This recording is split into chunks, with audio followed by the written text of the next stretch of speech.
और south Korea की GDP बढ़ी है। चीन में डिफ्लेशन की वजह से दिक्कत हो रही है। श्रीलंका में चाय और कॉफी का एक्सपोर्ट बढ़ा है। इंडोनेशिया में पाम ऑयल मैन्युफैक्चरिंग में इजाफा हुआ है। मलेशिया के पाम ऑयल एक्सपोर्ट में लेकिन कमी देखने को मिली है। तो ये मार्केट में अलग अलग देशों की स्थिति इस वक्त है। श्रीलंका में जहां चाय कॉफी का एक्सपोर्ट बढ़ा है तो वहीं इंडोनेशिया में पाम ऑयल मैन्युफैक्चरिंग में इजाफा हुआ।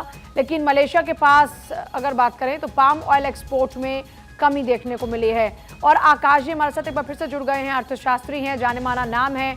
आकाश जी, जिन अभी बातों का जिक्र मैंने किया, चाहे साउथ कोरिया की जीडीपी की बात हो या फिर चीन में डिफ्लेशन की बात हो, आखिर इसका असर क्या कुछ नजर आ रहा है मार्केट पर? चाइना में जो डिफ्लेशन की आपने बात की है, बहुत ही इंपॉर्टेंट बात की है। बहुत ही इंपॉर्टेंट आपने इशू उठाया है। चाइना ने एक बहुत बड़ा पैकेज दिया, बहुत बड़ा लिक्विडिटी पैकेज दिया, लेकिन एक कड़वी सच्चाई चाइना के लिए ये है कि वो लिक्विडिटी पैकेज पूरी तरह फ्लॉप हो गया है, फेल हो गया है। लिक्विडिटी इतनी ज्यादा डालने के बावजूद भी वहाँ डिफ्लेशन होने के मुताबिक चीजों के दाम कम हो रहे हैं, और ये खुशी की नहीं दर्द की बात है।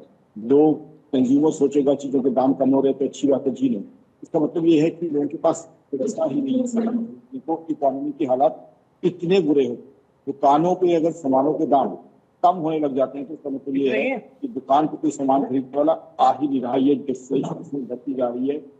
और दूसरा, अब क्या है, डोनाल्ड ट्रंप के नए प्रेसिडेंट इलेक्ट होने के बाद अब जो प्रेसिडेंट चाइना के ऊपर टैरिफ लगाएंगे, इसकी बहुत बड़ी संभावना है। इसका मतलब सब क्या है कि चाइना की इकोनॉमी और बिजनेस फर्दर डाउन जाए, और दो जमा दो चार हर व्यक्ति कर सकता है। हर हिंदुस्तानी आजकल इस पर सक्षम है कि चाइनीज इकोनॉमी का नुकसान होगा तो फायदा किसका होगा?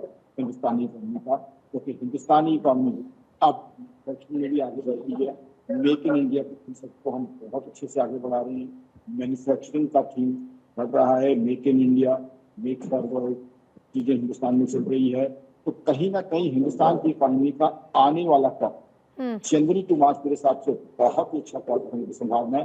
7.25% की जीडीपी ग्रोथ में एक्सपेक्ट कर रहा हूँ आने वाले क्वार्टर में। इस क्वार्टर की बात करें, पहला महीना दिवाली की वजह से अच्छी जीडीपी ग्रोथ हुई है। दूसरा महीना बम्पर खर्चा हो रहा है मैरिजेस पे, इसका रिकॉर्ड खर्चा हो रहा है मैरिजेस पे।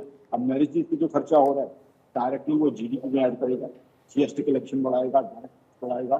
तो मैरिजेस जो है वो इटसेल्फ इकोनॉमी के अंदर बहुत बड़ा एडिशन कर रही हैं। और जो सबको पता है, अमेरिका में शादी होती है तो 10 लोग आते हैं, हिंदुस्तान में शादी होती है तो ऐसी शादियां भी होती है कि 1000 1500 लोग आ रहे हैं।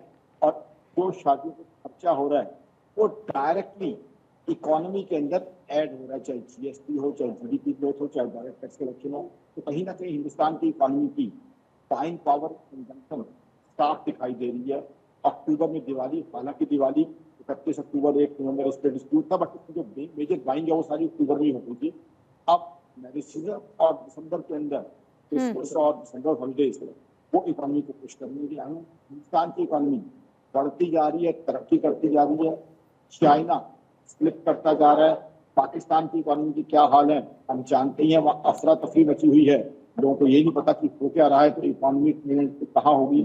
इसके अलावा यूरोप की बात करें, यूरोप ऑलरेडी स्लो डाउन का शिकार, रशिया यूक्रेन वॉर और यूक्रेन इशू की वजह से यूरोप में काफी मेजर स्लो डाउन है। और अमेरिका में तो जब तक डोनाल्ड ट्रंप इलेक्ट नहीं हुए थे ये भी बात हो रही थी कहीं स्लो डाउन रिसेशन में शायद कन्वर्ट करे। तो हिंदुस्तान इस समय दुनिया के अंदर एक स्टैंड अलोन ऐसी इकोनॉमी है जो तेजी से बढ़ती जा रही है।